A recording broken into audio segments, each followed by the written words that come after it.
Hi, everybody. Robin here at Toadstool Tarot. I got up a little bit earlier than usual this morning and did a little work on my computer, puttered around a bit, decided to go out and get some coffee. Went down to Dunkin' Donuts, got a bag of donuts. I had a Boston cream and a sugar donut, and I saved a couple for later on, maybe this evening. Got myself a latte. Happy to have it this morning.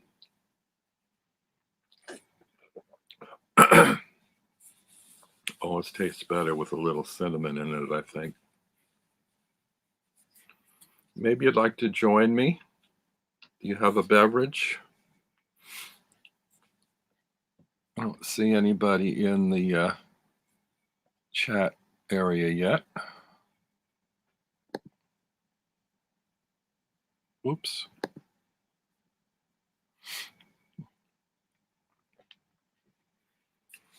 How's everybody been? Let's see, what day is it? Thursday, day after St. Patrick's Day. Pretty quiet here this year in New York City. Actually, it's been a kind of a quiet week on YouTube. I haven't seen too much going on, which is one of the reasons I decided to go on today. Don't have too much to talk about. Hey, Aquarius Owl, how are you? If you'd like to join me live, let me know. I'll send you a link. So yeah, I thought maybe I would do a little bit of a chat and a walkthrough about the SmithTiny Tarot. I don't know if you've seen this. Simon at the Hermit's Cave did a really wonderful walkthrough a couple weeks ago. And he got, I think, 4 or 5 decks from this deck creator who originates in Thailand. Hello, Sal. Go ahead, Sal, ask a question. Hi, Dan. Deanne, if you'd like to come on and live with me, I'd be happy to send you a link. It's up to you. Yeah, I just kind of decided to do this last minute day after St. Patrick's Day. Been a quiet week, and I decided to oh, sorry, Sal, I'm not doing readings on this channel, at least not yet. I haven't graduated to that stage yet. At some point I might, but not today. This is a kind of a last minute impromptu. Sorry about that. I think you'll be able to find other channels that do that, though. I'm doing a little walkthrough of the SmithTiny Tarot, a little bit of a chat about this. As I was saying, Simon did a great walkthrough of it among 3 or 4 other decks that he got, but this one was the first one he did, and I immediately liked it, and I immediately sent off for it. And I wasn't sure at first because I kind of stopped ordering decks from abroad because of shipping, the cost of shipping, and they take so long to get here. And this one I knew was in Thailand, but I liked it so much I decided to go ahead and take a risk. And the shipping was pretty high. I mean, the deck I think was about $40. The shipping was $38, which sounds like a lot to me. But I decided to go ahead thinking, oh, I'm probably going to have to wait a couple months for it to show up.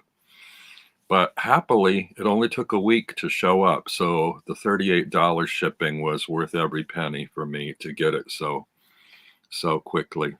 Anyway, it's called the SmithTiny Tarot. It's made by a company called SmithTiny, and it comes in a tuck box. It's a limited edition, and it's interesting. The limitation, I think it's limited to 1,000, and the limitation isn't handwritten on. They do have a card inside that's hand signed by the deck creator, but they had printed up little stickers for each number in the edition, and I got 167 out of 1,000. I don't think you probably can see it, but it's a sticker that they stuck on the box. And they also did the same thing inside on the limitation card that's signed. They put a little sticker, which I thought was kind of a neat idea. I mean, although I'm sort of almost surprised that he didn't have the signature printed on the card, but I guess trying to remember if these were in shrink wrap. I don't think they were.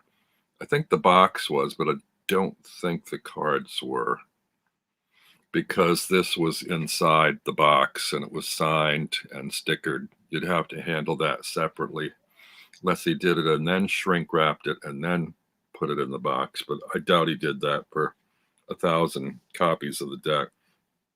Anyway, the cards are, I believe, they are the same size, standard tarot size.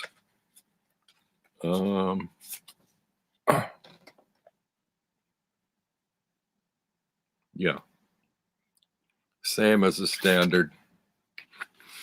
And they're matte stock, which I usually don't like, but they're really slippery. So, because I don't like it when cards clump together, but these like glide really nicely. And these are the backs of the cards. I don't know if you can see that well enough or not. Sorry about the glare. My lighting's not real good here. If I angle it down a little bit more. No, it's kind of bright. Yeah, I'm not doing. I usually lately I've been doing deck walkthroughs with my overhead iPhone camera, but I decided if I was going to do a chat, this would be a little bit easier. So anyway, yeah, you have this nice illustration on the back that's a combination of elements from different cards. You've got the lion and the caduceus from, I believe, the Lovers card. You've got the Ace of Cups, and you've got the wreath from the World card. So it's kind of a nice thing. And it's sort of a cartoon version in a way of Pixie's art, but they followed it really closely. It's cute, and I like the big kind of googly eyes. The box says 22 majors, 56. Oh, that's a misprint. 22 major, 50. Oh, no, I'm sorry. I need new glasses. 22 majors, 56 minor, 16 court, and 1 squirrel. Actually, that's not exactly correct. There is a happy squirrel card, but there's also 3 bonus cards. So they have on the back some little illustrations and thumbnails of some of the cards, and on the front there's the 10 of cups. And this follows very much the oh, thanks, Deanne.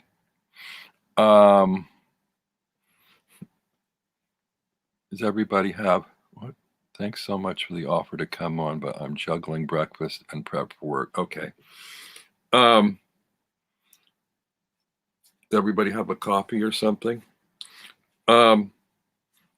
So yeah, trying to get my thoughts together. I'm all over the map today.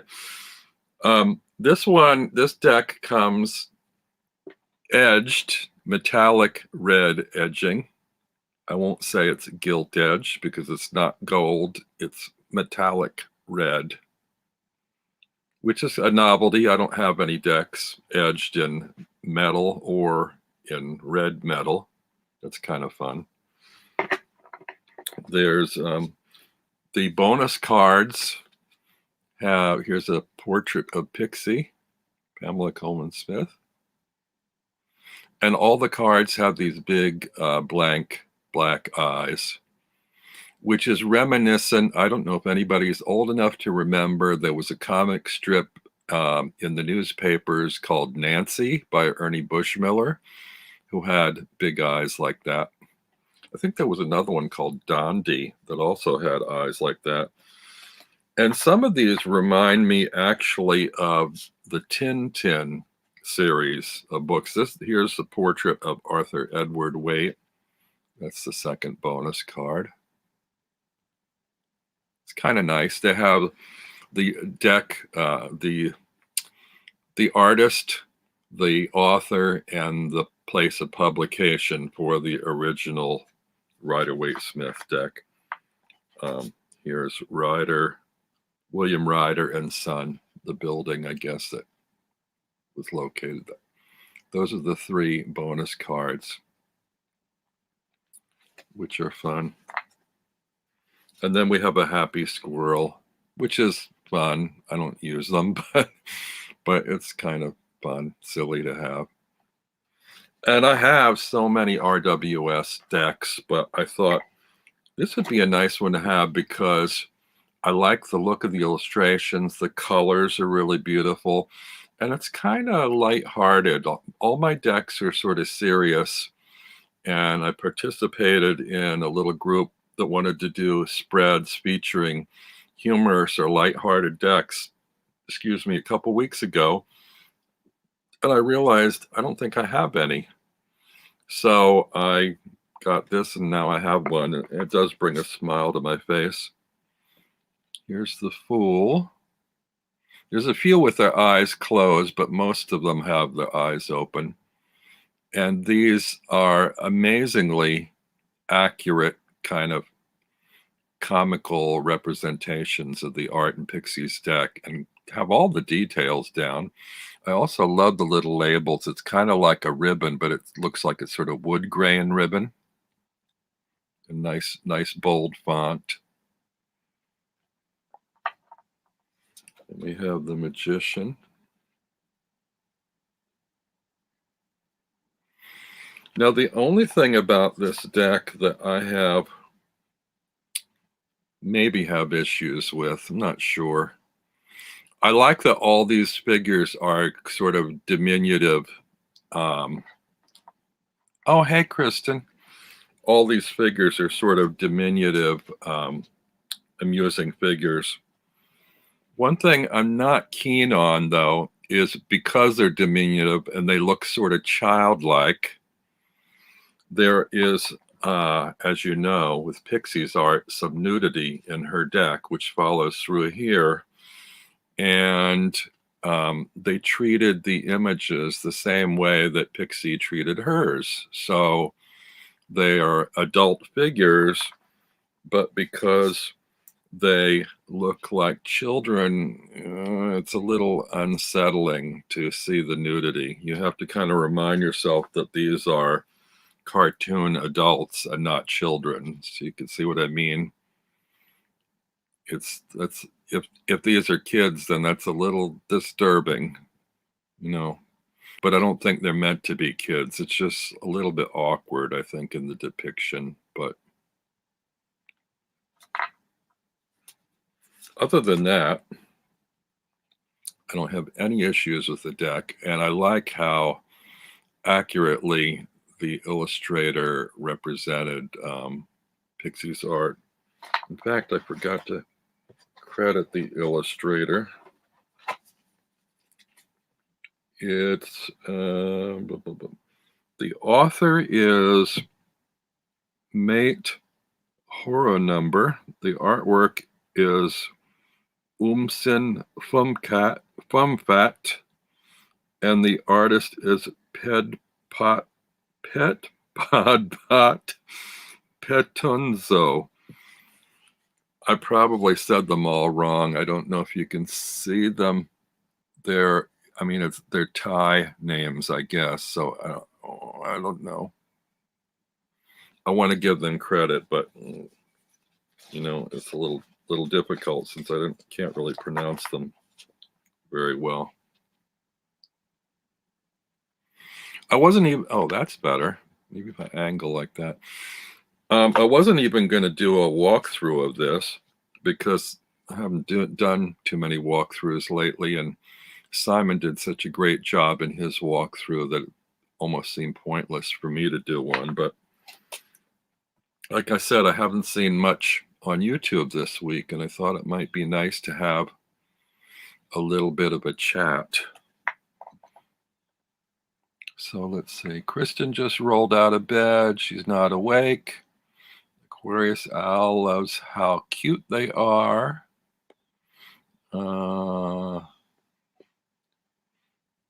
Tian says, yeah, it's the same issue with the chicoli decks, but that creator said they are not meant to be children, but dolls, characters representative of adults, something like that. Yeah, I don't buy the doll bit, but I also don't have issue with the chicoli deck. I don't view it as children. Could be children, but I think it's more Nicola's view of herself as a child and her dream state experiences. And I find that completely valid, erotic or not. They're her experiences, they're her depictions. She's not pushing them off as depictions of other children. It's like her child self-study or whatever. I don't know. It doesn't bother me the way it bothers some other people. Aquarius Owl. Aquarius Owl, remind me of your name because I got to learn it one of these days and I never can remember.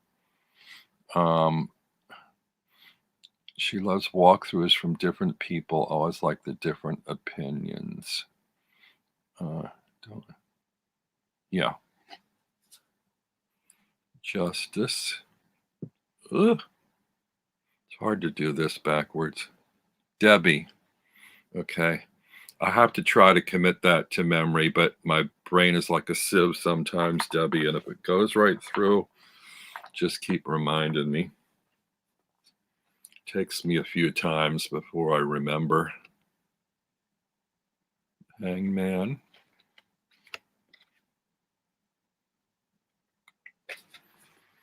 And if you guys are familiar with the two decks that I have, you know that I have a sort of a thing. Oh, hey, Simon. Was just telling everybody that I almost didn't do a walkthrough because yours is much better and they should go check yours out.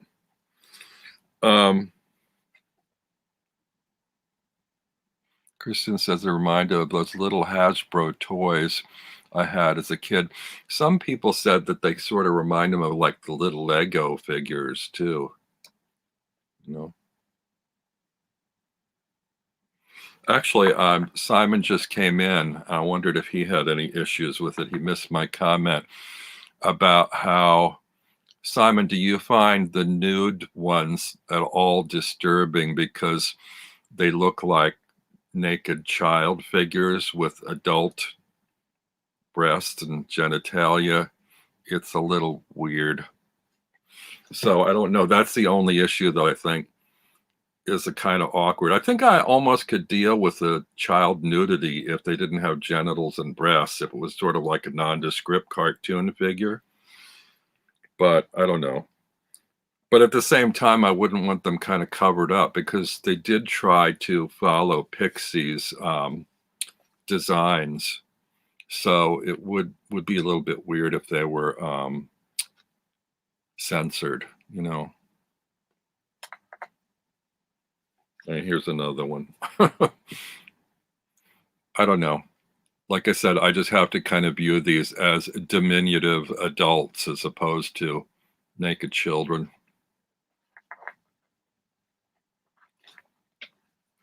Yeah, Simon, cartoon adults, right. The tower.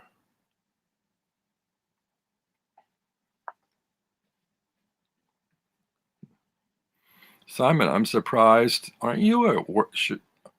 Aren't you working today? Let's see, 9 plus 5 would make it about 2 o'clock. Are you on your lunch break? Star.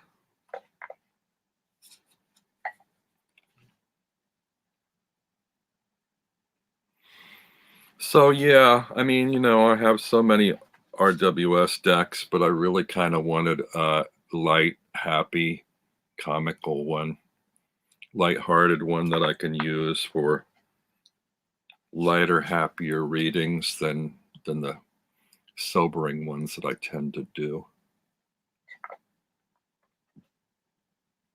Jessica Rabbit was an adult, a cartoon adult. Yeah. Oh, you're on lunch. It's 1 there. Oh, yeah, your clocks haven't changed yet. Okay.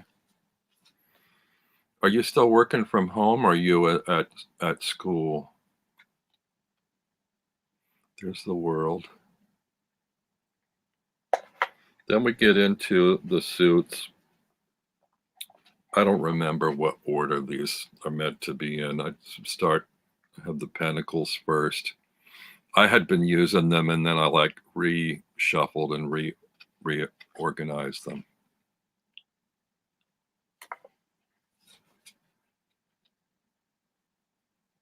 There's not very much that they changed. Some of the hairstyles are a little bit tweaked. Some of the coloring very slightly. It's almost exactly like Pixie's art.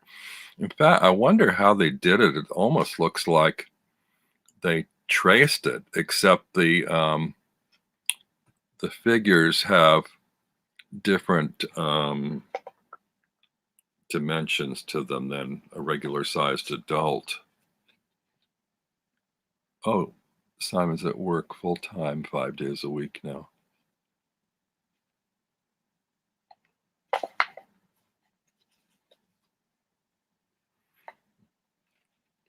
There's a few of them that have their eyes closed or near closed. Most of them have these wide blank eyes, which I don't know if I completed my thought earlier. I was starting to say that the 2 decks that I created have big kind of googly eyes.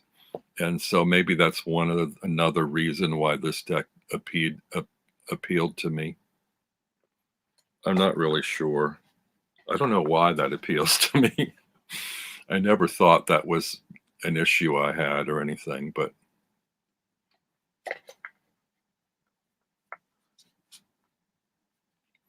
they also remind me of, besides Tintin, they also remind me of some Japanese anime. Like, I don't know if anybody remembers from the 60s, a cartoon called Astro Boy. They have sort of those little pointy bits of noses that remind me of those cartoons. Well, that old man doesn't have one like that, but do you like the cardstock? I do like the cardstock, Simon. I almost never like matte cardstock, but this one glides really easy. It feels nice. It's a nice weight. It's not like too thin or too thick. Feels just right. I actually could have done without the edging on it. The metallic edging is sort of a novelty. It's kind of a wow moment when you take it out of the box, but I don't really need it. Oh, Debbie remembers Speed Racer. Yeah, I think that might be the same artist actually that did Astro Boy. Very similar. Yeah, you can see the way the noses are, just a little bit of a point. So yeah, they kind of remind me of that Japanese animation.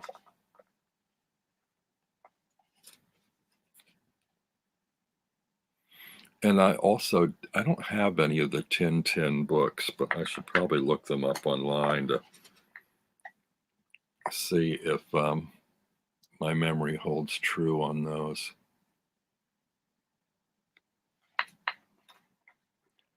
Hello, Charlie Bear. Welcome.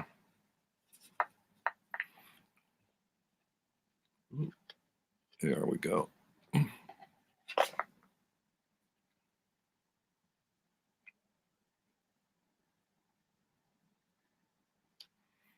Simon ordered a Kelly Bear pouch for it. I'm so happy for Kelly. She did, what'd she do, like 8 or a dozen bags, pouches, and put them on Etsy, and they sold within 20 minutes. I couldn't believe it. I don't think she could believe it either. She was real happy about it. And now she just has to get to work cranking out some more.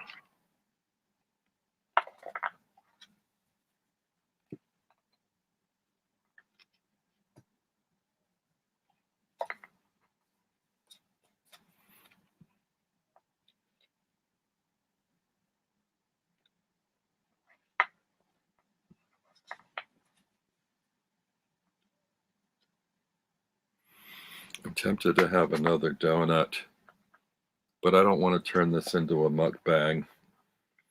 And also, I don't want to get my cards all sticky and covered in sugar and frosting and powdered sugar. Oh, wow. She has another 12 ready to list soon. I was really enjoying seeing her online every day last week. I was hoping that she'd continue coming back online. It was great to see her seeming so healthy and happy and full of energy.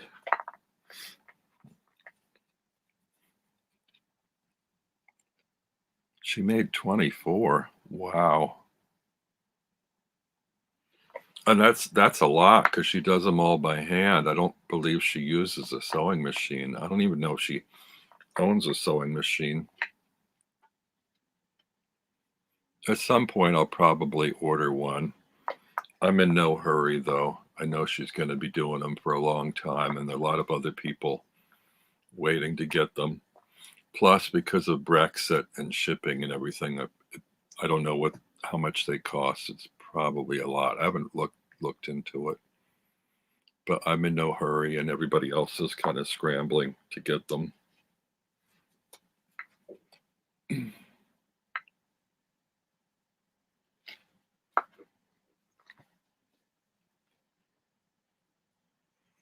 Hi, Regina.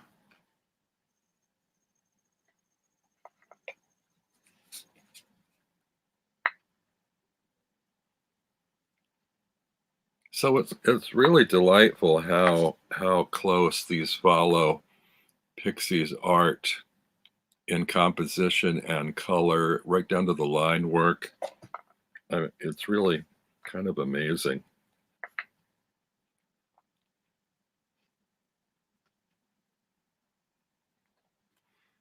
I think they actually did a better job on these than the artist for the groovy trip and wait. Those people. I mean, they're similar in a way, but there's something about these that just feels closer to what she did. I mean, look at these. I mean, the stance and the body and the lines and the colors and everything. It's just that the proportions are different because the characters are diminutive. It's really, there you go. That's the symbol on the back of the card.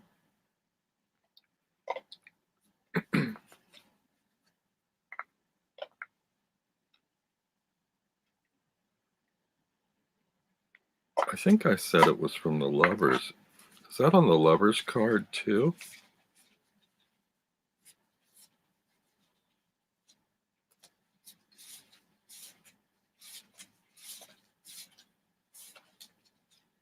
No. Sorry. Two of Cups. Okay, Two of Cups. Did I show the 3?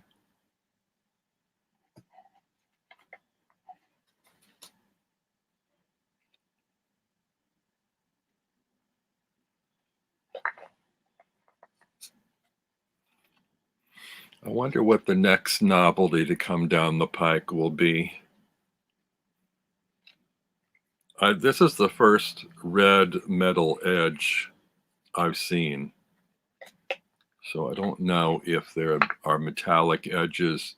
I think so far I've seen gold, silver, maybe a copper, like an iridescent, kind of opalescent, and this red.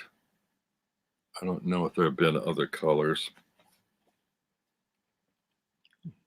But I'm one of the few people, I think, that is very happy with cards with white edges. I do like that these are borderless cards.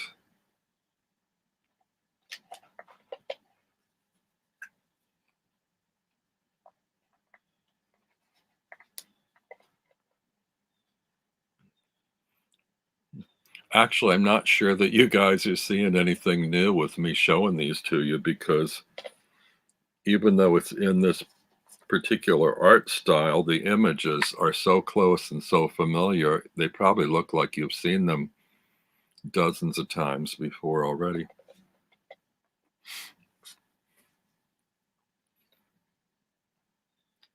Thanks, Regina.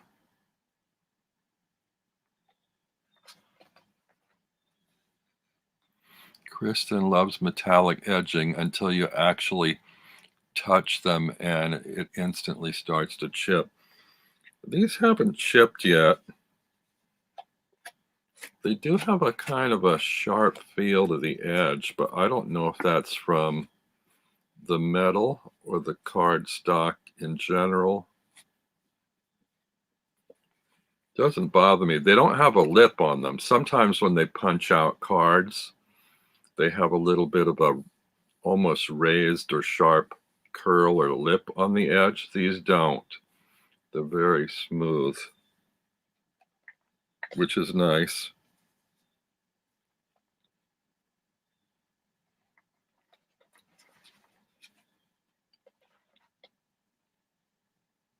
I think when I reorganized them, I did them kind of in reverse, because I was going to start off with the wands and end with the pentacles, excuse me. And here I have the pentacles as the last suit.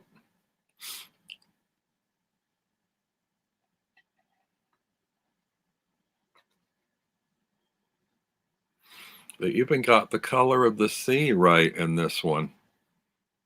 I noticed in the Radiant Wise Spirit and the Dirty Pam, the sea is blue on this card, but all the other RWS decks have a sort of a, I don't know if it's meant to be sun on the sea or if it's like a barren desert, like a dried riverbed kind of thing. Has a sandy look to it. Hello, Tiny Trinkets.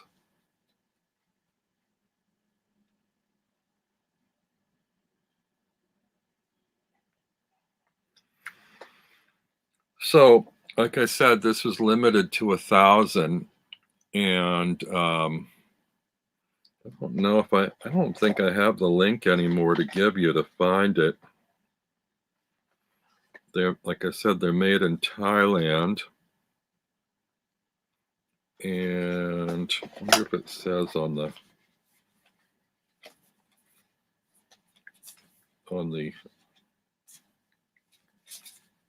limitation card. No. I guess you'll just have to Google SmithTiny Tarot or DexTiny, or if you go to Simon's walkthrough, I think he supplied a link, because that's what I clicked on to get mine.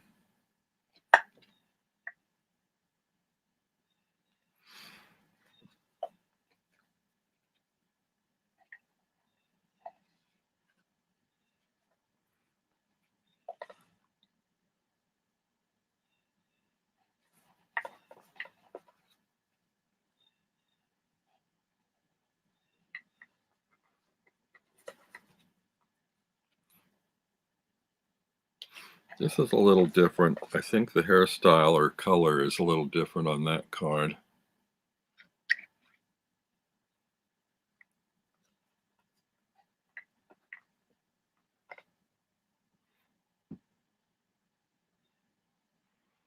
Oh, Simon says their next deck is going to be a Ganesha themed RWS. That could be interesting.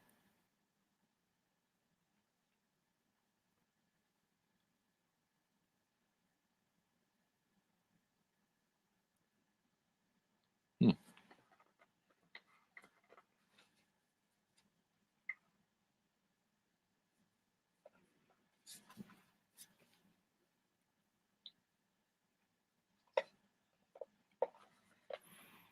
And that's it. So much for this walkthrough. I don't know what else to talk about, but I'd love to chat with you if you have anything you want to chat about. I've been having a lot of fun with the tarot writing prompts that Gerald, the Hermit Mage, started, where you encourage anybody else to try that. You randomly draw a card from the tarot deck and do a little writing or journaling about it and record it.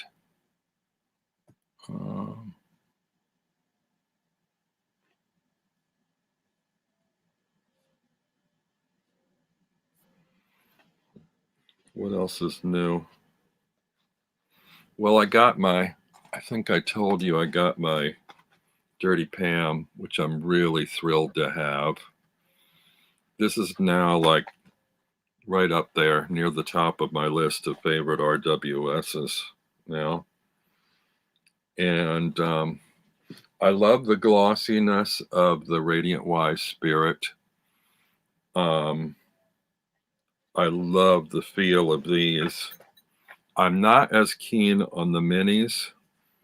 The minis, color-wise, are very similar to these. Oh, by the way, I'm keeping it in a tin because I don't like tuck boxes.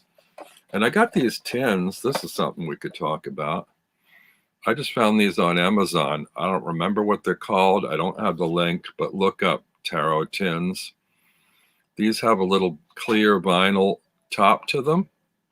So as opposed to just being blank metallic boxes, these are nice because you can see the deck through the top, which is handy. Of course, I always kind of also mark the deck on some masking tape on the side of the box, because if you got them stacked up, you don't always see the top.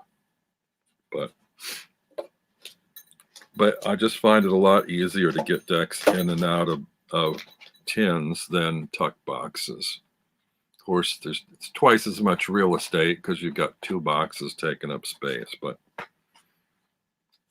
anyway, I love these. They're not as glossy as the Radiant Wise Spirit. They're not as unglossy as the minis, I don't think. They have a really nice feel that's very hard to describe. I want to say like a bar of soap or something, like Dove soap or something, or Ivory soap. It's just a really nice feel, and they have a real nice glide to them. I like the borders on them. And the nice thing about these compared to the minis is they have a white border, but they also have that pinstripe black line around the outside, which actually I think works better. I actually prefer it to the borderless. It's a very tiny border, which is great. Not much white space, but just enough to really frame the image. And I love the sort of sandy, kind of coffee colored labels on the bottom, which the mini doesn't have. In fact, let me pull out a mini so you can see. The mini has a nice box, actually. Little linen box, lift-off box. But here, I don't have the same card, but you can see what I mean. Like, it has the same little white border, but it doesn't have that black pin line. And let me see if I can find it. Oh, here's a card with a label on it. So it also doesn't have the sandy colored label.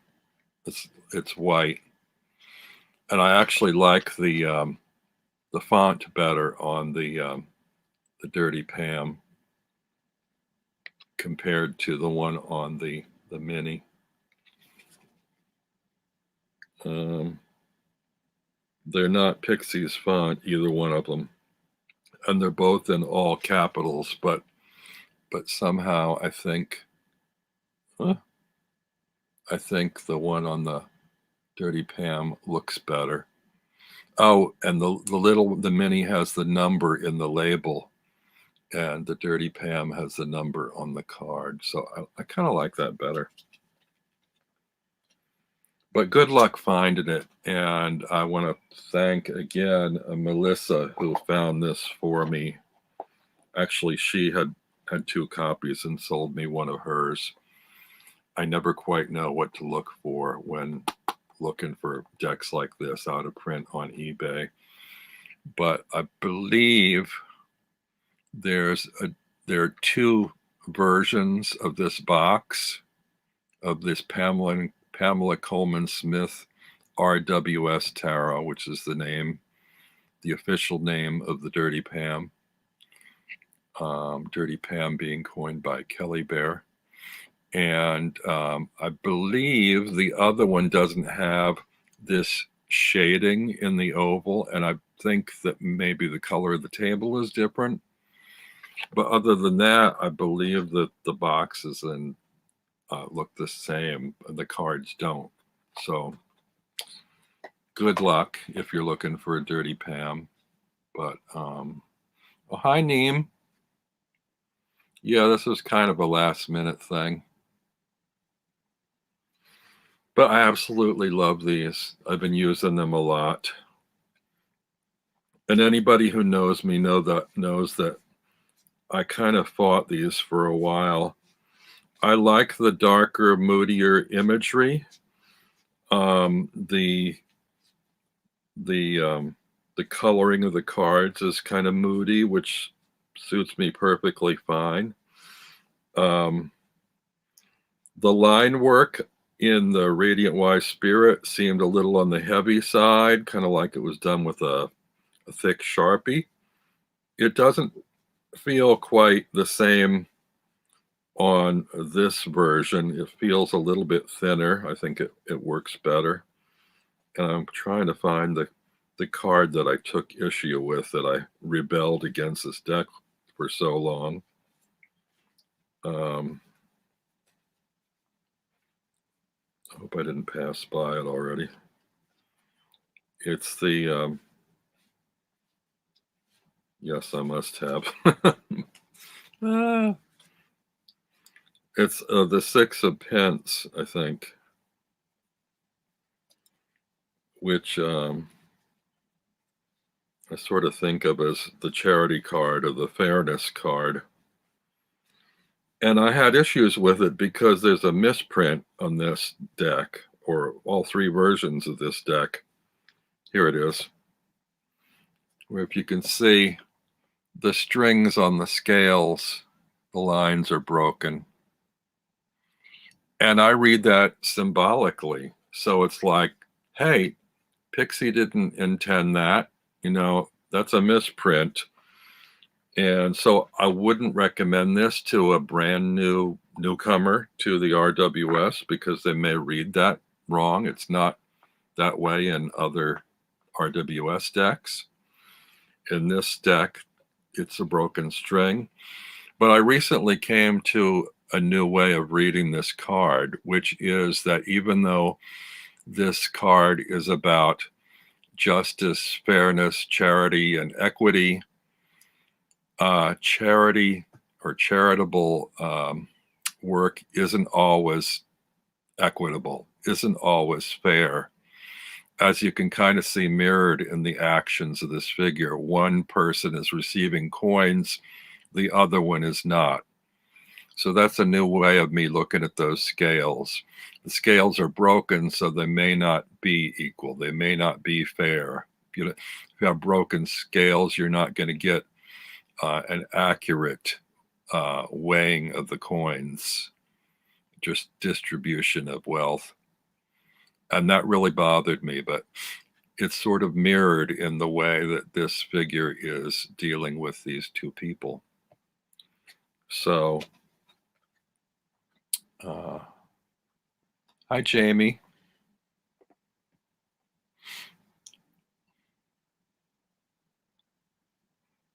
What did Simon show you or not show you, Deanne?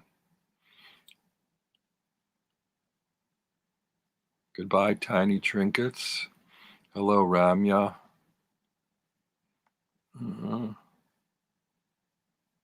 I'm missing something, but I don't know what I'm missing.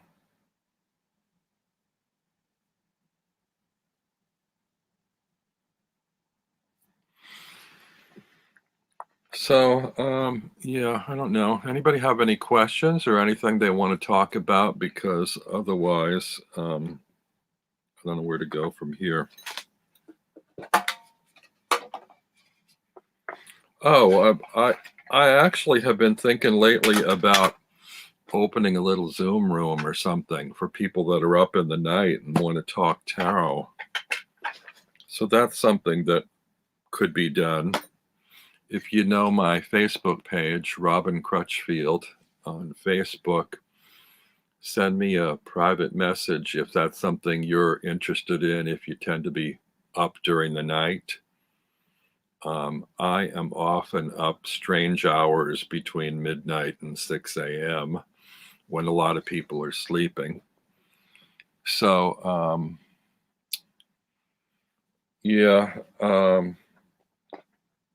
usually I'm gonna have to get up a few times in the night to use the restroom, and on the way back, I pop on the computer and check email and updates and things. And every once in a while, I think, oh, it'd be fun to have a little bit of a chat with people about tarot or decks or readings or something, whatever, just a little tarot talk in the middle of the night. So if anybody's up for that kind of thing, let me know. Be nice to have some people there I can reach out to.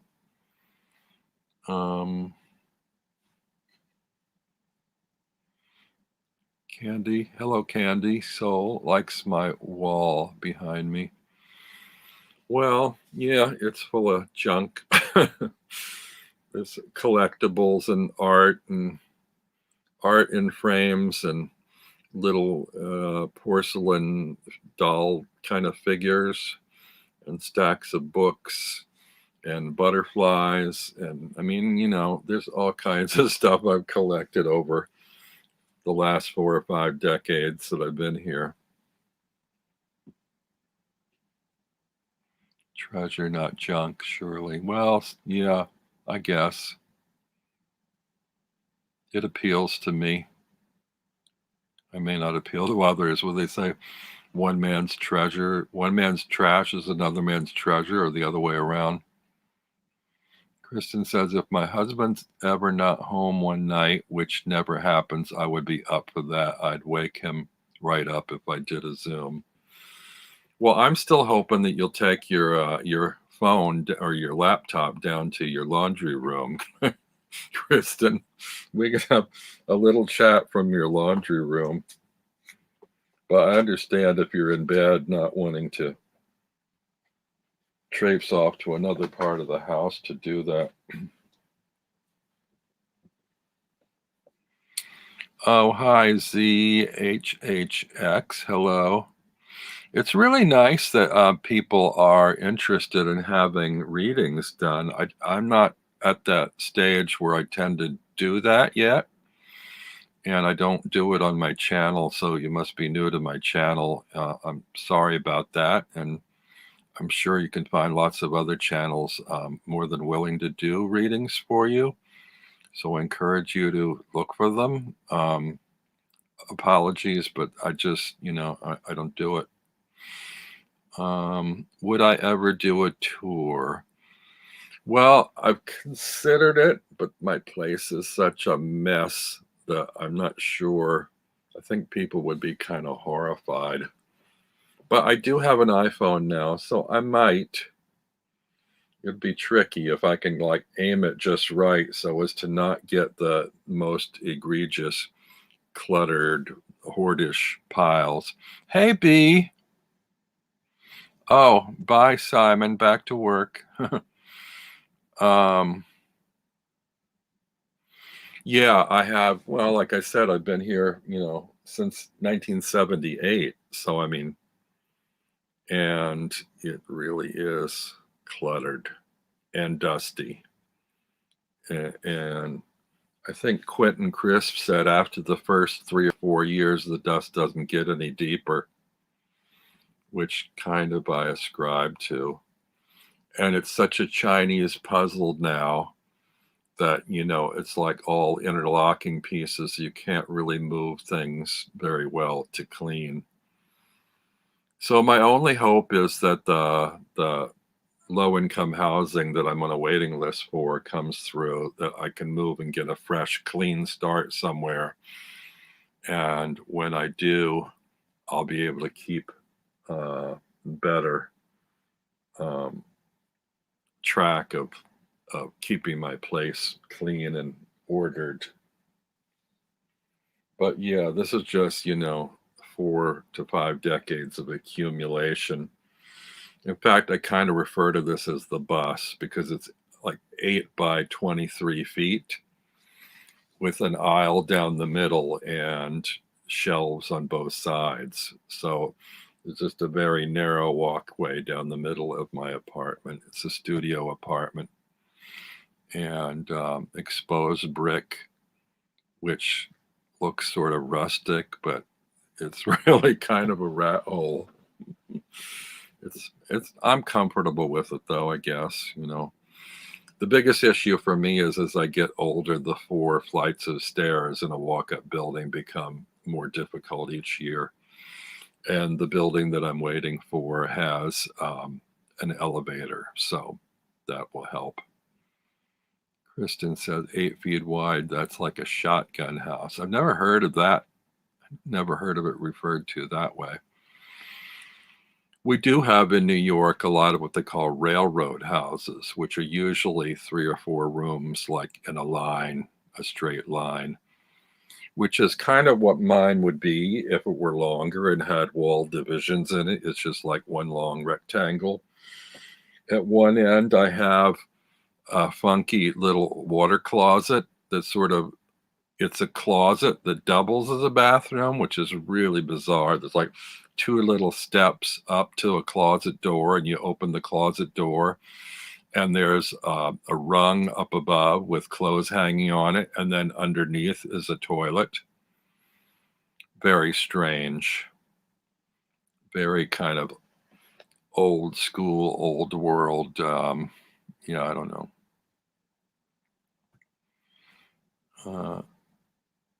Elevator for schlepping groceries is better than stairs. Yes, absolutely. It's tricky for me when I go to get groceries. I try to go twice a week so I don't have too many to carry. And I have like a little kind of a wheelie bag, but it's like difficult bumpity bumping a wheelie bag up 4 flights of stairs. So yeah, that's not much fun. And plus, when I first moved in here, I was on unemployment and had no money, and basically was furnishing the place from stuff I found off the street. So, trash picking and finding furniture and things, end tables and bed frames and things that other people had discarded. And I want to have real furniture. I'm now at a point where I have enough money set aside that if I move, I can actually order the furniture that I want.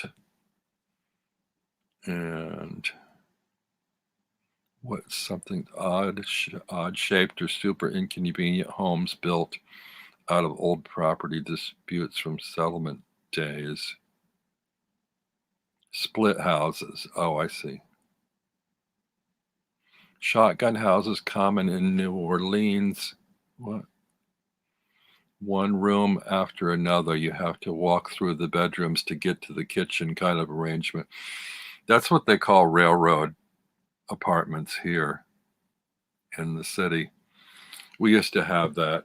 So anyway, so yeah, that's my water closet at the end of the hall. It doesn't even have a sink in it. I have to use the kitchen sink to wash up. And then I do have a shower, but that's in the studio area, just outside of the water closet and up the stairs. And then I have a kitchen sink. I had the stove removed just to gain that, 16 cubic feet of space. And I have a little table that I can store stuff under it and a mini fridge sitting on top of the table. So that takes up the space where the stove used to be. I never cooked much when I had a stove. I mean, I didn't use the oven and rarely used the stovetop. I found 1 month that it cost me $8 a month just to keep the pilot light running and boil a couple kettles of water to make tea. And so I had the gas shut off and the stove removed. Now I only have a mini fridge and a microwave oven. That's it. Which works for the most part because I don't cook for other people, just me. And so I kind of just, order delivery or get food when I'm out to bring it home, or whatever else I need to make, I do in the microwave. And it works for most of the stuff I need. Frozen dinners, no problem. I can do pasta in there, no problem. Soups, chili, that kind of thing. But I'm not really much of a meat eater, so I don't like cook, roasts and chickens and stuff like that.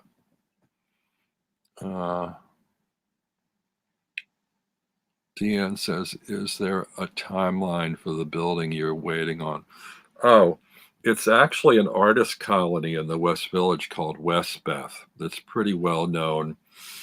It's artists housing, artists and musicians, creative people. But, I think it was an old Bell Telephone building or something that they converted into studios and apartments around like 1970 or something.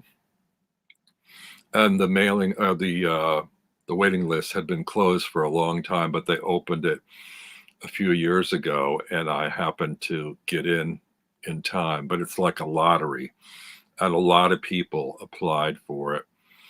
And the last I heard, I was like 103 or 120 or something on the waiting list. And this was about 2 years ago. So I don't know how long a wait I've got. I checked to follow up, and they said it could be anywhere from a couple of years to 5 years. And I'm not really in a hurry. In fact, I'm a little bit wary about actually getting the place because the idea of cleaning this out and packing to move is a nightmare. I think I'd probably have to hire somebody to come help me do that or to do that for me. And the idea of it is just overwhelming. So, who's leaving? Jamie left. Oh, B left. People having breaks. Neem says I should get an air fryer. That's an idea. I have been thinking about some kind of a slow cooker or like a hot plate kind of thing. But I don't know if I really need it. I mean, I don't have a whole lot of table space either. I do have a little tiny round table over there in the kitchen area. Don't use it much. Don't sit at it. Yeah, all of you've watched me for a year and a half now with my channel, and I'm always in the same spot here. I'm sitting on my bed. I have a little pedestal table in front of me that I found off the street that I think was probably designed to hold potted plants. And I have a little laptop on top of that, and that's where I do my lives from, or my walkthroughs. Sometimes I do them with my iPhone that I got in September on my lap in a little lap tray like so. But the chair I'm sitting on is actually the edge of my mattress, my bed. So you can't see my bed, but I'm sitting in bed with you.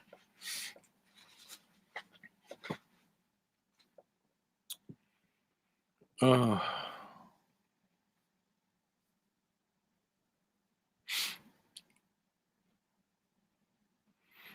Yeah, that's a very overwhelming thought, but I really feel there's a new space calling you. Yeah, and I think it will be a studio too, but I understand that they are larger studios than what I'm in. Although the space isn't an issue for me. I've toyed with the idea in the past about actually buying a tiny house, but the biggest issue with the tiny houses is the zoning, because I don't want to leave the Northeast, and the zoning seems better for those in California or the Northwest up around Portland, Seattle area. I don't want to move out there. And I really, oh, Jamie says the sun's coming up, sky navy blue and pink. I think it's pretty cloudy here today, and it's supposed to rain pretty heavily this afternoon.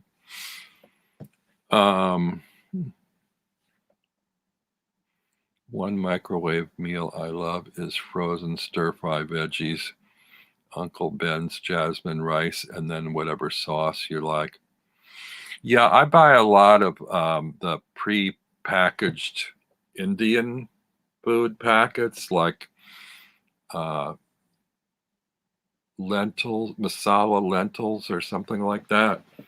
It's kind of like the Indian version of chili in a way, and then I just get little individual pre-made rice packets. The minute rice, I usually get wild rice. Dump that in a Pyrex dish. Dump the Indian sauce over it. Microwave, heat it up in a couple of minutes, and I'm good to go. You know, it's pretty tasty. And I'm also sort of the a believer in the one pot method of cooking. So I have these quart size Pyrex dishes with a handle on them. They're like measuring cups, and just dump everything in there and shove it in the microwave. So I can make soups in there. I make chili. I make sloppy joes. Those are kind of my big mainstays. I can make pasta in there, although boiling water in the microwave is not recommended, I guess. It's, really steams it up and it's kind of a mess, but it works. I can do pasta in there. Masala lentils, just bought some recently, Kristen. Yeah, there's a couple different kinds I get. I think I get the one sometimes, the chickpea one, chana bhaji, chana masala, something like that. I don't know. I don't eat it too often. I like it mild. I'm not big on spicy. I like the flavors of spices, but I don't like hot spicy spices. I can't really tolerate that degree of spicy stuff. Have you ever reheated coffee too long and then put sugar in it? It's like a volcano. No, I never tried that. We eat that too, Robin, and make it like we would chili with cornbread. Yeah.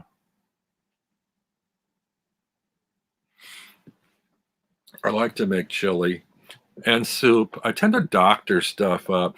I used to love canned soups when I was younger. Now I can't find any that I like. And when I was a kid, I loved Campbell's vegetable soup with the alphabets in it. And now it just really tastes nasty and sort of metallic or something. and Progresso isn't much better. And my favorite Campbell's soup, the one I like the most, they discontinued. It was bean with bacon, which I doctored up. You know, I used to take the bean with bacon. I don't know why my family did it, but we would put ketchup in the bean with bacon, which gives it a little bit of a tomatoey edge and like just sweetens it ever so slightly. And it was really yummy with crackers. So I miss my bean with bacon. I even wrote the company and they said they've discontinued it. So I guess due to lack of popularity or whatever. Deanne likes Amy's soups. I'll give them a try. Those are the vegetarian ones, I believe. If I can find a good one. There's actually a restaurant here that makes a really, really great golden lentil soup. Amazing tasting. But I can't find anything like that at the grocery. They're all like red lentils, I think. Oh, there is one soup here that I do like, Goya. I know Goya is not particularly a very reputable brand. I hear their policies are questionable, but they make a really good black bean soup. The Goya black bean soup is tasty.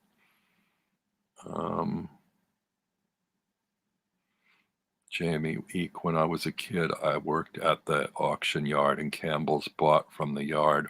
I wouldn't eat their stuff after that. Yeah. Yeah, no, it's all awful. I used to like the chicken noodle too. I don't like that anymore either. But what I found that really works well is I buy the little chicken bouillon cubes that come in a little cylinder. I'll take 2 or 3 of the chicken bouillon cubes, throw them in a Pyrex dish with a cup or 2 of water, take a little tin of tomato sauce, throw that in there, take a can of peas and put that in there, sometimes some cherry tomatoes and cut them up and throw them in. And if I'm feeling really adventurous, I might throw in a handful of curly noodles or something and shake some dried basil flakes over it or something. Shove that in the microwave, and it tastes so much better, actually, than the canned soups. And it doesn't take that long to make. So I do that.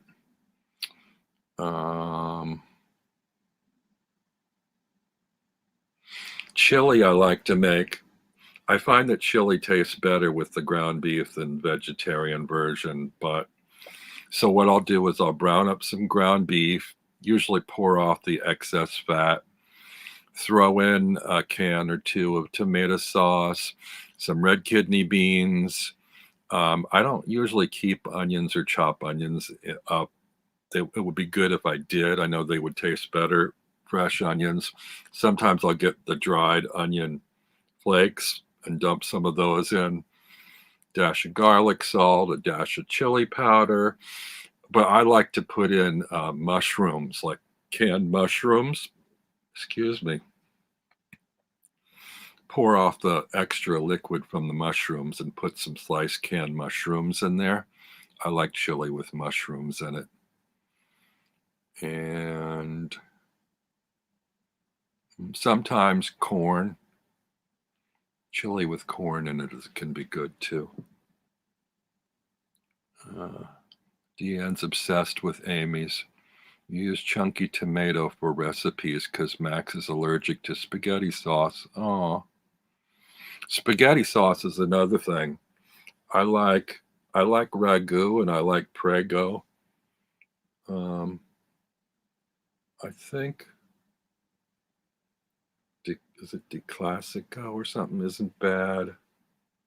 I don't know if I've had any really bad tomato sauces. Most of them are okay. A lot of times I'll get pesto sauce. One of my other recipes I like to do is take an everything bagel and cut it in half, cut it in half, spread some pesto sauce on it, some bacon bits, not the artificial bacon bits, actual bacon bits. Sprinkle those on, put the top on, shove it in the microwave for 20 seconds. so that it's room temperature or slightly warmer, because you don't want the bagel to get rubbery or, weird. But if it's just warm enough, it brings out the flavor of the pesto and the bacon bits. And then you've got all those, different kind of herbs and grains on the top of an everything bagel. It's like a really yummy treat. So I like to do that. Hale and Hearty is overpriced. Oh, another soup I love is broccoli and cheese, cheddar and broccoli soup. And I have gotten what's the name of I want to say panini. That's the wrong word. It's a chain. There's a chain that has cheddar and broccoli that comes in a plastic tub at the grocery. There's Panera isn't bad. Although my favorite was when I used to get it at Uno Pizzeria, and all of those went out of business here in the city, unfortunately, because I also like their deep dish sort of Chicago style pizza. Robin's recipes, yeah. I don't have too many recipes, and I'm sharing them all with you. I also used to do for parties what I called S&M salad. S&M salad is you get a bag of Skittles and you get a bag of M&Ms. You take a little serving bowl, you shove a bag of both in and mix them around, and you get S&Ms. And when you're snacking on those, you take a few by the handful and chew on them. And you get the combination, lovely candy combination of chocolate and that kind of tart chewiness from the Skittles. And we get them together in your mouth. It's kind of like a tartar version of a raisinette. You get that kind of tarty, fruity thing mixed with chocolate. It's really good. So yeah, I recommend that. S&M salad, that's what I call it. It's also kind of a conversation starter at parties. I also make sloppy joes after my grandmother's recipe. I doctor that a little bit. Brown the ground beef. I used to have a little fanzine with a few of these recipes, and everybody laughed at me because they usually say, all your recipes start with brown the ground beef and pour off the fat. So that's kind of what I do. I put the ground beef in the Pyrex dish, brown it up, pour off the excess fat. Then I add, and people are going to cringe at this, I don't add tomato sauce or sloppy joe mix. I add ketchup. And I prefer Del Monte ketchup, but any ketchup really will do. Then to the ketchup, I add white sugar. This is my diabetic grandmother gave me this recipe, and I absolutely love it. It's fantastic. So it's basically just ground beef, ketchup, and white sugar. But when it gets blended up and cooked up, it's delicious. Now I have altered that a bit. Sometimes instead of sugar, I'll use maple syrup, or if I don't have maple syrup, just regular pancake syrup to sweeten it. Or sometimes I'll put in a spoonful of sweet relish. But anyway, it's really, really good on hamburger buns. Yeah, I think my favorite food as a child was sloppy joes. Del Monte over Heinz. Whoa, back up now. Well, the thing about Heinz, I know it's the most popular ketchup probably in the world, but it tends to be more on the spicy side and more prone to giving me heartburn than Del Monte. In fact, they probably don't do it anymore. Del Monte's probably sweetened by corn syrup now, but at one time, I believe they sweetened it with pineapple juice, and that was kind of like the big draw for that. Anything to cut the acid from the tomatoes. Well, that's the thing. If you use Heinz, you get that acid. I don't know. Does sugar cut acid? I'm not so sure. Uh, if you can't smack the 57, how do you get the ketchup out of the bottle? Well, all my bottles these days are the plastic squeeze kind. I don't even know if you can get it in a glass bottle anymore, except if you're in a diner or something. And I used to have to use a knife in the diner sometimes. I'm not real good about that tap the 57 trick. Manwich. Yeah, my mom and my sister used to get manwich. I actually prefer my version with the ketchup and the sugar. Uh, how are you guys with pasta? I don't know that I have a particular brand. I do like Barilla, even though they did some not very nice things, but they did make a pretty decent pasta that was easy to cook and always seemed to come out right. Um, but I like the curly noodles, the ones that are like little corkscrews, or these ones I think they're called gemelli or gemelli, which is like a sort of a small twist. I like those. I do like spaghetti, but it's like messier, and spaghetti takes a deeper pan to cook it in, unless you like snap the long strands of spaghetti, dry spaghetti in half, which I also have done, but then like little spaghetti splinters fly everywhere. I didn't mean this tarot talk to turn into cooking in the kitchen with Robin, but Prince Spaghetti Night. I'm trying to remember, does Prince make sauce or do they make the actual spaghetti? Oh, I recently tried. We have a British food aisle at the grocery, and every once in a while I'll try these things that apparently are popular in the UK just to see whether I'd like them or not. And I know they always, well, I think Simon recommended this thing called mushy peas. So I got it, but I didn't really enjoy it.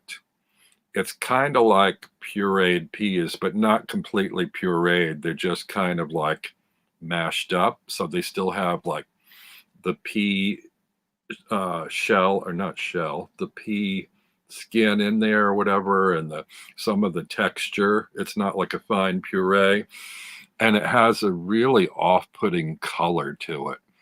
It's not even like split pea soup, which is a little bit more yellow. It's more like whitish green. It's really kind of grotesque.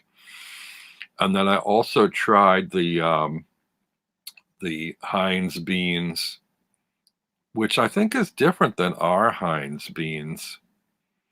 Because although I think when I get baked beans, I usually get like Campbell's baked beans, not Heinz or Bush's. One of those. That's another thing I doctor up. I doctor up my baked beans with some ketchup and sweetener, sugar or syrup or something. So, I mean, these are just things my mother used to do. And one thing I do kind of miss having an oven for is casserole type stuff, because I can rarely find mac and cheese the way I like it. All the mac and cheese places serve this really gooey mac and cheese. When my mother did it, I don't know if she was doing it wrong, but she always baked it in the oven until the top was kind of crusty. And I love that kind of crusty top on the mac and cheese, which you can't really get in a microwave. So I kind of miss that. Debbie's sister doctors her baked beans with a jar of salsa. Hmm.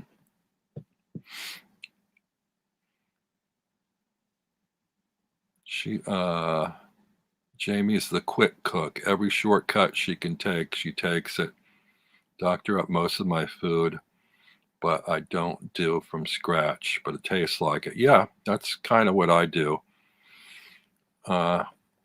Robin, we call the curly pasta shapes Tilly's curls pasta, as my daughter Tilly has natural corkscrew curls. Yeah, I think here they might be called either rotini or fusilli. I think I've seen both, depending on what brand you get.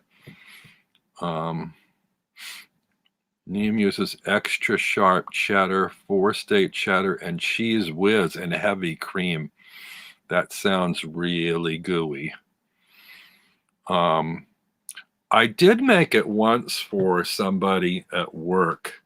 And what I did was I took, the little Pepperidge Farm cheese goldfish crackers. I took those and crunched them up and did a layer of those over top of the mac and cheese, and then cooked it until it got crusty.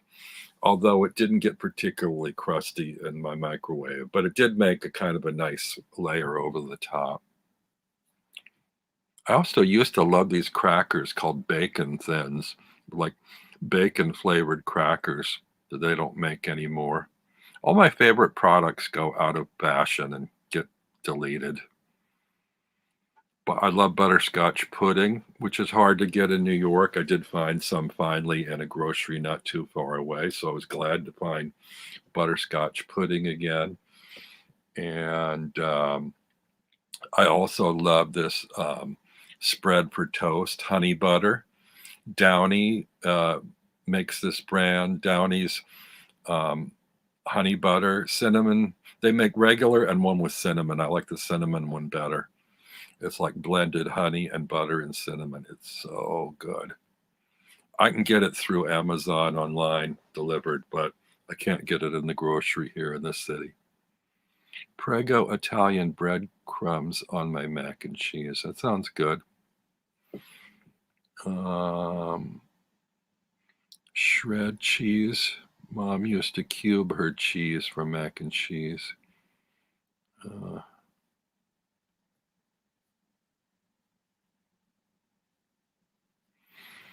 Yeah, so I guess that's sort of the extent of my doctored stuff that I do.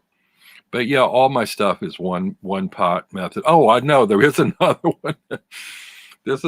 Some are gonna find this grotesque, but I call it my hobo's Thanksgiving.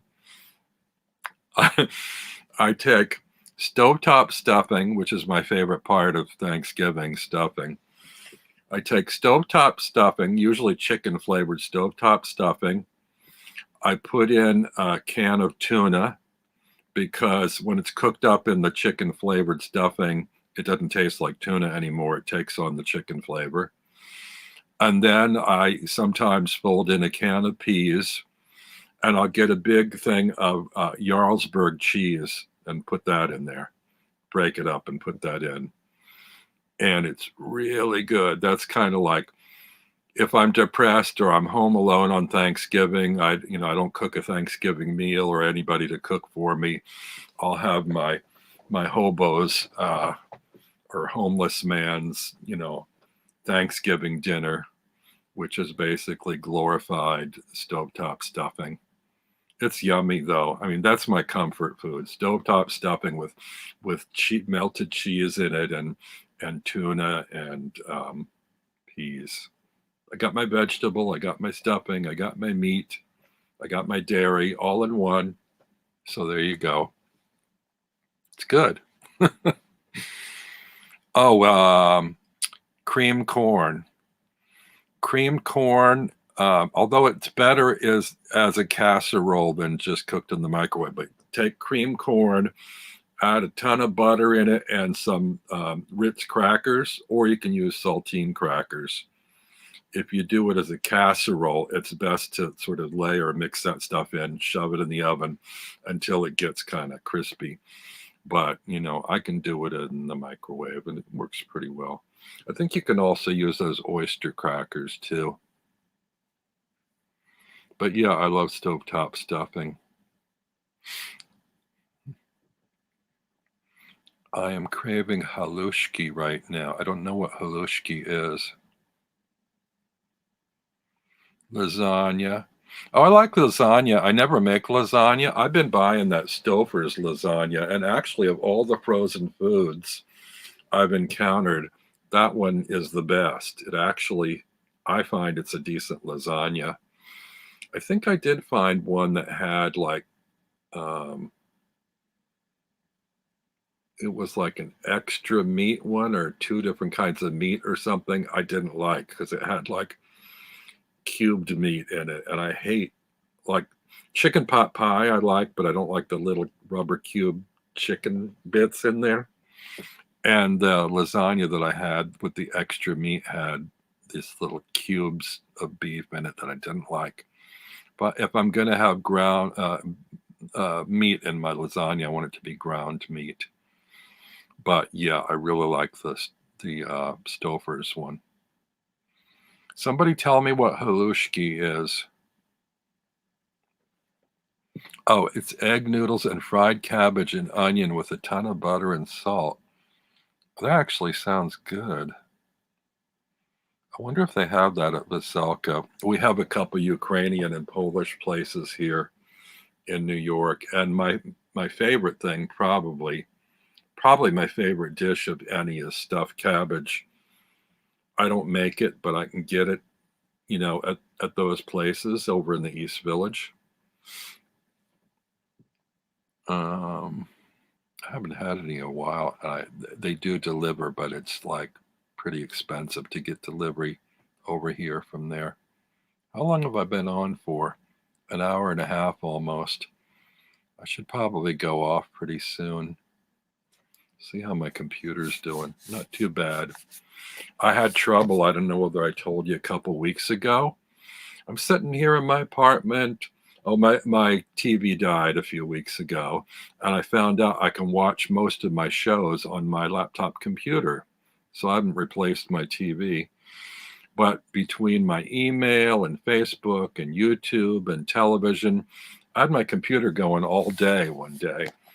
And in the near evening, I'm sitting around here and I'm doing things, and it seemed like my apartment was like getting a little bit smoky. And I thought, well, that's weird. Where's that smoke coming from? I'm not burning incense, but I started seeing very faint wisps of smoke, and I'm looking around trying to figure out where it's coming from. And it's coming out of my laptop computer. My God, that scared the crap out of me. I thought my laptop was going to burst into flames. So I immediately, got offline, shut it down, let it rest overnight. And, in the morning, it had cooled off overnight. In the morning, I thought, well, first thing I need to do, if it even functions, is to do a backup of all my files. So I did. That worked fine. And then I thought, gee, do I need to go get a new computer? Is this going to burst into flames? But I haven't done that yet, but I've been keeping a close watch on it. And it does get a little warm sometimes. And sometimes I'll prop it up on like a little tarot deck or something, like a little pedestal to get my laptop off the table surface to let air get underneath it. I suspect the fan inside it, because it's one of those, it's about 6 years old and has an internal fan. I suspect the fan has died or isn't fully functional. The other thing I'll do is I have a little tabletop fan behind it that I haven't been using in the winter, but when it gets warm, I can turn that on and like cool the fan externally if it's not cooling internally. And I've been monitoring it, just keeping an eye on it, not overusing it, touching it every now and then to see how warm it is, and to gauge, when I need to get a new computer. I hate technology, and I hate all that's involved in setting up new devices. Hello, Ida. Welcome. Maybe blow it out with canned air. And yes, air circulation's always best. 6 years is a pretty long time before having issues with the laptop now. Yeah, well, I had trouble actually in the fall. One day the thing went completely black. I couldn't get the screen to come on, nothing. And even the power lights wouldn't go on. I couldn't figure it out. And so I tested the extension cord that it was plugged into with a table lamp, and the table lamp worked fine. So I thought, okay, it's not the extension cord, must be the computer. It's not drawing power. And it was, it's during COVID, so I couldn't get an Apple Store appointment right away. It was going to be like a week and a half before I could get an appointment. So I signed up for one, and in the meantime, I have meetings and things. So I went online on Amazon on my phone and ordered a new laptop. And so the laptop came in the mail, and I set it up and used it for about a week. Then my appointment came up. I took my laptop, the new one and the old one, to the Genius Bar at the Apple Store. I told them what was going on. They plugged in the old one. It started right up. I thought, damn, I got a new laptop for no reason. And the old one's okay. But I said, this one's about 6 years old. Is it time to get a new one? I know they're usually only good for about 4 to 6 years or so, I've been told. And she goes, no, you still got some life left in this one. So I thought, okay, if you say so. She was really nice. She said, you got it on Amazon. I'll tell you what you should do. Go home, and there's a walkthrough you can do online to uninstall all the stuff on the new laptop, restore it to factory settings, and you can return it to Amazon and get your money back. So I did. So since the fall, I've been using my old laptop, but now I'm kind of wondering if I should go ahead and get a new one. The one I had gotten, I wasn't happy with it. Actually, I didn't do my homework, and it didn't have enough storage space for all the files I've accumulated. So next time I'll actually go to the Apple Store and talk to somebody at the Genius Bar and get a recommendation and do the whole thing, there in the store. Because this current one I have, even though it's 6 years old, last time what I did, which was the easiest, was I just restored from my backup drive from the previous computer onto the new one, and it made the setup, relatively easy. So I'll have to do that again next time if I can. Hello, Diane. Listening while working. Yeah, that's the thing. So many of you are working, and I am retired, so it's tricky during the week to find people available to chat at home. But it's nice to see people popping in and out on their breaks and lunch times at work to say hello. Hello, Kim Moon Whisper.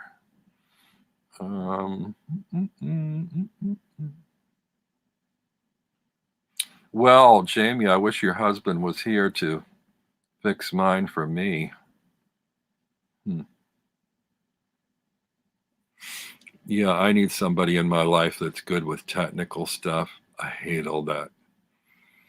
I finally did cave and get myself an iPhone for my birthday in September, but I don't use it much. I don't like all the apps, and good Lord, that password nightmare between my laptop and the iPhone, setting them up. All these passwords seem to have changed or conflicted from one device to the other, and I can't remember my passwords. Once they make you change them, I have a hard time remembering them. It's just a nightmare. So I rarely use the iPhone. I use it for the stray phone call. I actually prefer this little flip top phone that I've kept from Radio Shack.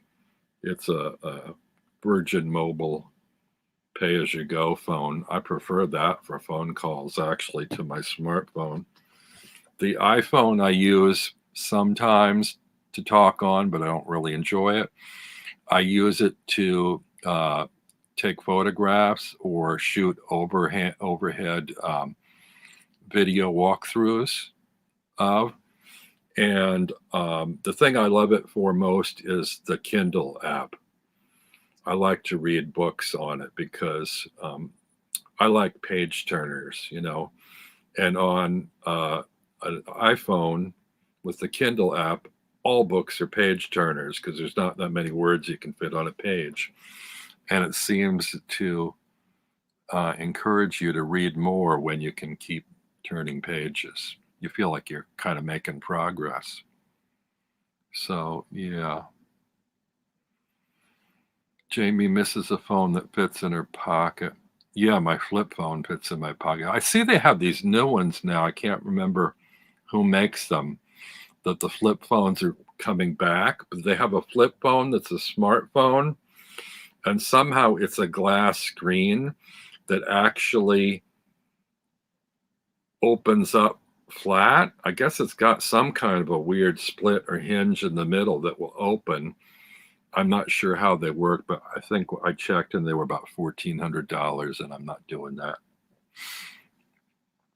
Have I considered a toaster oven? I used to have a toaster oven, and you know what I found? I mostly used it to make muffins. They have at the grocery these little 99 cent or $1.19 boxes, these pale blue boxes called Jiffy muffin mixes, which are great. They're so easy. I think you just add oil and 1 egg and maybe a little water or something. Stir it with a fork. And I have muffin pans, but I used to just get like a flat aluminum pan and pour the batter in like a big puddle. And in like 18 minutes, you have fresh baked muffins. I love it.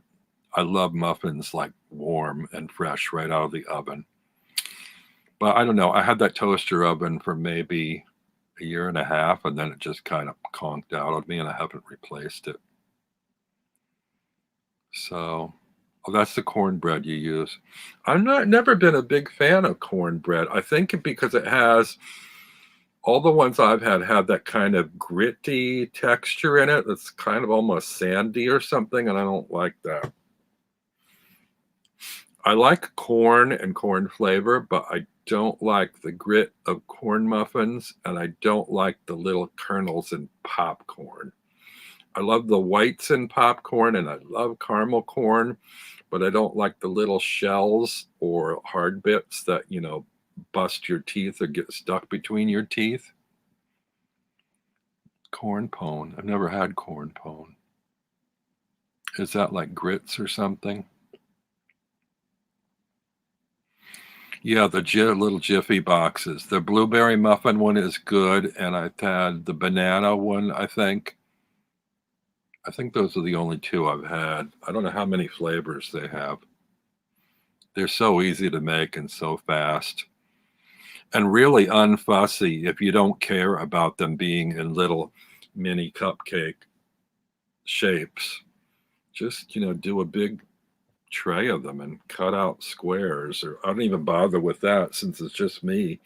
I'll take the whole pan and a fork and, you know, polish off a whole pan of muffins in one sitting. Doesn't make a whole lot anyway, those little boxes. But yeah, that was the problem with the toaster oven. I used it to make lots and lots of muffins.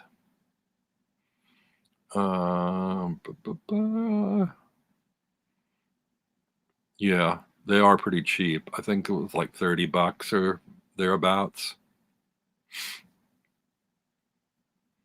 Do love the camera functionality, Regina. Yeah, I like the camera on the iPhone. And it actually has freed me up with videos and things. I did one outdoor walk through not long after I got it when the weather was warmer.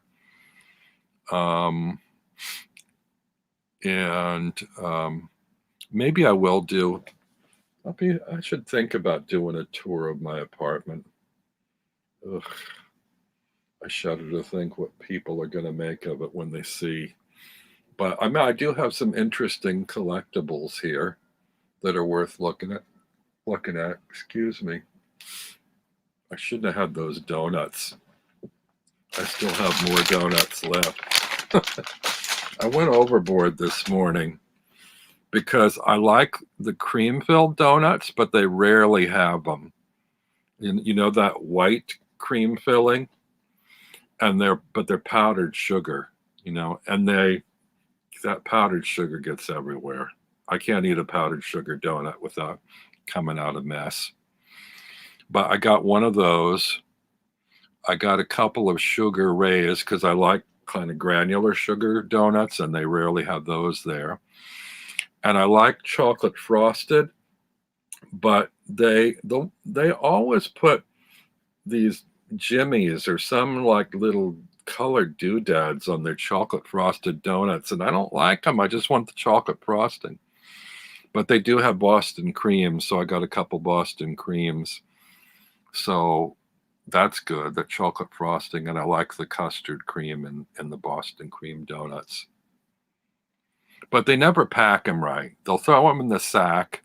And now the problem I had today is 2 Boston creams they threw in there, and they're like frosting side together. So it's like a sandwich cookie. You try to pull them apart, and one has frosting and the other is naked now because all the frostings come off. That drives me crazy. I used to buy those Entenmann's cakes at the grocery. I still do occasionally because actually the chocolate frosted cakes are still pretty good, I think. It's best frosting.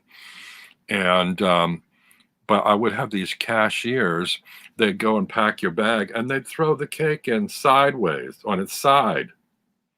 And when they do that, it shifts, and then the frosting sticks to the lid of the box.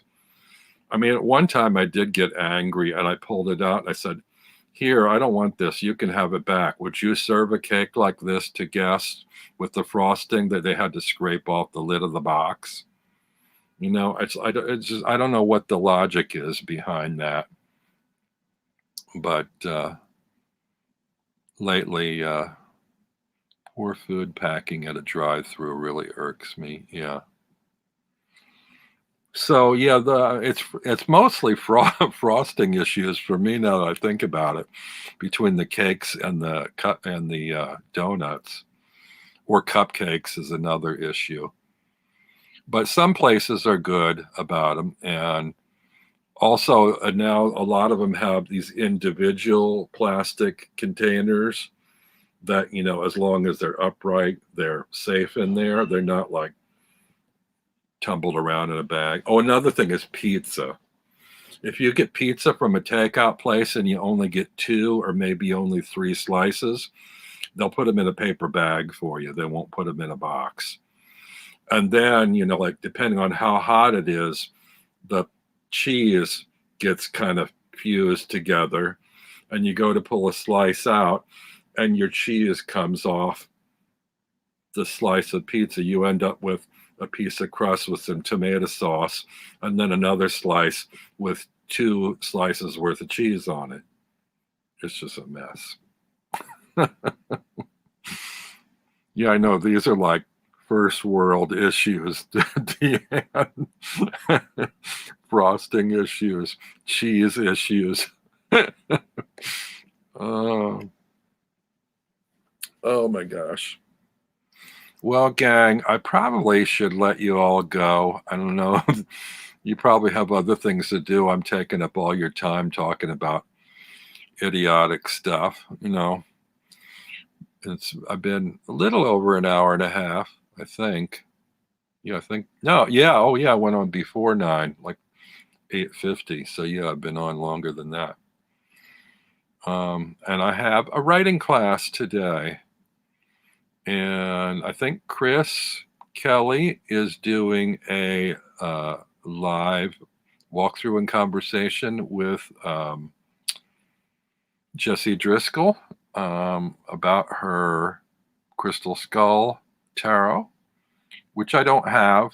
It's not really my thing. I mean, I'd be interested to see what she has to say, though.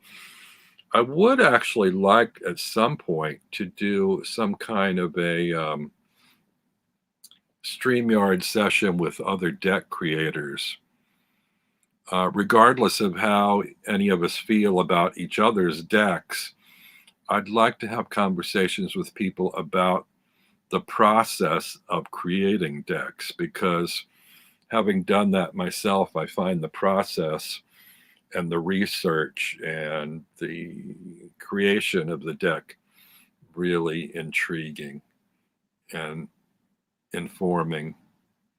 You can learn a lot by studying images and picking and choosing and editing what you want to include in a deck or what you want to leave out, what kinds of images you want to use, the formats, the colors, the medium. So yeah, but I don't really, at this point, I don't know that many people that have created their own decks. I mean, I'm familiar with Jesse and Zane. That's two. If anybody else can think about, oh, Regina's going live in a little bit. That'd be good. Kelly Burton. What deck did Kelly Burton do? I don't think I'm familiar with Kelly Burton. Yeah, so it would be fun to do that. Then there's like an upper tier of deck creators that I don't think would probably come on with me, like, you know, Robert M. Place and Rachel Pollack, and I don't think those people are. Vincent Petici, he might come on, but I don't know. I'm talking about more sort of like newcomers, more down to earth, more people that don't have as much of a history in the community with creating decks. But oh, the Sacred Bee was created by Kelly Burton. Yeah, I'm also interested in. Oh, Peekaboo Rose has some on MPC. Okay.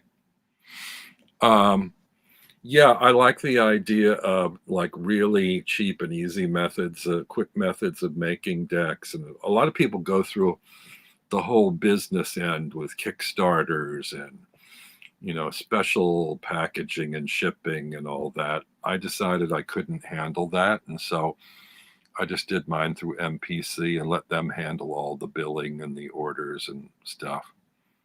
Interview Justin Michael.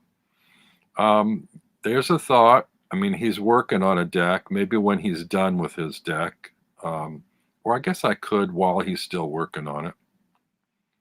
Yeah, I need to start gathering names for something like this, but I think it would be an interesting conversation with other deck creators. Yeah. Malamir, yeah. Feels a little weird to me, though. I mean, I'm such a fussy deck collector. I don't have decks by any of these people, but this really isn't so much mutual admiration society as it is about the process of deck creation. So I'm curious and interested in the thought process and the creation process of different people. There's so many different approaches that people are taking, from found art to photographs to hand drawn to applications. You know, I really want to encourage other people, like the, you know, like they did with the Order of the Golden Dawn, that they had their disciples or members or whatever create their own decks. I want to encourage people to make their own decks, even if it's just, you know, you get yourself a couple of packs of index cards and draw them out or collage them. Even if it's just a deck for yourself, that could be really fun. Speaking of which, I haven't seen Boho Tarot's channel in a while. I don't know if she's been doing stuff. I was following her deck modifications, and she had done some things. There's a few tarot people that were pretty prolific for a while, and then just kind of dropped off the scene.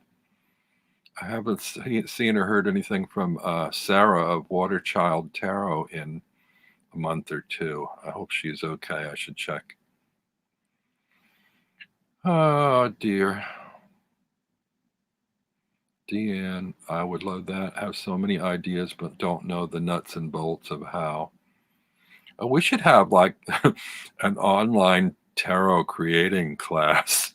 That would be fun. We'd do a Zoom, and you'd have like all your supplies laid out, and we'd go through different processes. That could be a really fun workshop, actually. Create your own tarot deck. I think my next one, I'm going to do watercolors. You can actually buy blank tarot cards. They're the kind that look like the where did my sample card go? That look like the Rider-Waite.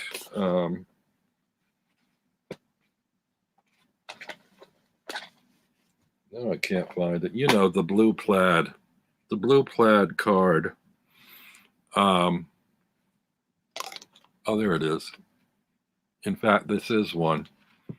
You can get a whole pack of tarot cards that are blank on the back, and you can draw or paint on them with markers. Now, I haven't tried that yet because there is a little bit of a sheen to them, so I'm not sure how well they're going to take watercolors. I'm sure they'd take permanent markers. But, you know, for any of you that are thinking, oh, I'd like to make a tarot deck, go on Amazon. They have these blank tarot cards. I think it's like $9.99 or something for one of them. Get yourself a couple so that if you mess up, you know, you've got extras. And start, you know, putting stuff on them, either drawing them with markers or crayons or pencils or pens or watercolors or even glue and, you know, stuff you've cut out from magazines, collage on them. Could be fun.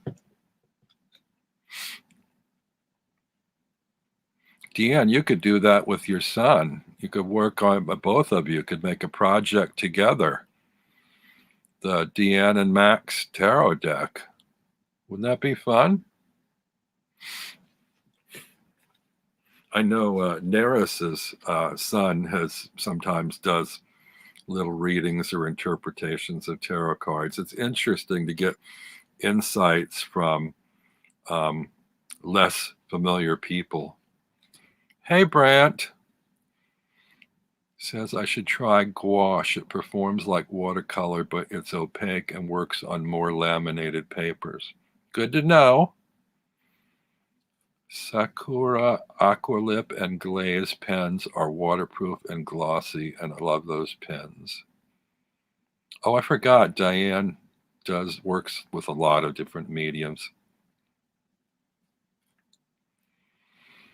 Well, now I'm just kind of like filling the air with I don't know what. I don't know. I tell you, this is kind of easier in a way when I have somebody on here that I'm dialoguing with than just kind of rambling out of the blue. Yeah, Deanne, I might nag you about that, doing a Max and Deanne deck. And Brant, make a gouache deck. All right, folks. I guess I've taken up enough of your time today, but who knows, you know, maybe I'll pop on and do this again next week.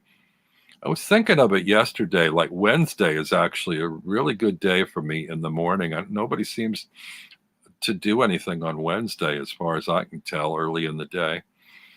So I might do something. I don't know.